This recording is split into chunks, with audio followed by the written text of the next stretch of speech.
Madam sir आउनुहोस् बस्नुहोस्। तपाईँ म्यादीको फिजिकल पास गरिसक्नुभयो। अब इन्टरभ्यूमा आउनु भएको छ। आफ्नो परिचय दिनुहोस्। नमस्कार सर, गुलाबी पछुडिया म गौरीबन थापा। तपाईँ आफ्नो परिचय दिन सक्नुहुन्न। तपाईँ म्यादी बन्न आउनुभएको छ। म बुझिसकेँ तपाईँको नाम गुलाबी ताजपुरिया हो। तपाईँ गोर्खेनबाट आउनुभएको छ।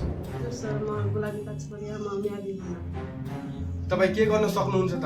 म सर खाना बनाउन सक्छु, अनि टिकटक बनाउन सक्छु, घरको काम गर्न सक्छु। तपाईँ यो काम गरेर कहाँ म्यादी बन्नुहुन्छ? म्यादीमा आएर टिकटक बनाउनु होइन नि। यो कुरा छोडिदिनु। के तपाईँको कोही कन्ट्याक्टमा छ? हुनुहुन्छ नि सर, मेरो ससुराबा वरिष्ठ नेता हुनुहुन्छ।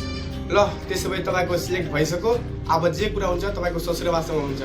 You are selected. धन्यवाद सर। ससुराबा नेता भएको राम्रै भयो। म त डान्स गर्न लागेँ, म त म्यादी। हुन त के गर्नु, यस्तो त गर्नु हुँदैन आफ्नो आफ्नो मान्छेलाई। तर यो नगरे पनि के गर्नु, ठुलो ठुलो नेताहरूको कुरा मान्नै पर्छ हामीलाई पनि।